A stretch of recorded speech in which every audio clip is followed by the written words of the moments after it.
হরে কৃষ্ণ। তো আজকের ভিডিওটা একটি প্রশ্ন উত্তর ভিডিও। তো আপনাদের মধ্যে একজন কমেন্টে প্রশ্ন করেছিলেন, নৃসিংহদেবের আবির্ভাবের পূর্বে ওই চতুর্দশীর নাম কি ছিল?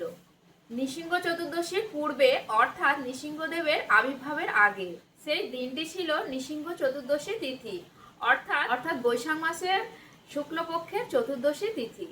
কারণ ভগবান শ্রী বিষ্ণুর অবতারগণ এই ধরাধামে কেবলমাত্র একবারই আবির্ভূত হন না, কারণ তারা প্রতিটি কল্পে, প্রতি চতুর্যুগে অর্থাৎ প্রত্যেক 4টি যুগে, সত্য, ত্রেতা, দাপর, কলি, এই 4 যুগে হয় এক কল্প।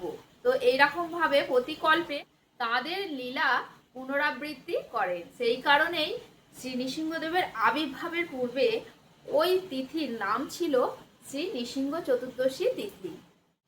আপনারা এরম প্রশ্ন করলে আমার খুবই ভালো লাগে, আর এরম প্রশ্নের মাধ্যমে আমরা অনেক কিছুই অজানা জিনিস জানতে পারি। আর যিনি প্রশ্ন করেছেন খুবই ভালো একটা প্রশ্ন করেছেন, এটার মাধ্যমে আমারও অনেক কিছু জানা হলো, আর আপনাদের সাথে শেয়ার করতে পেরে আমার খুবই ভালো লাগলো।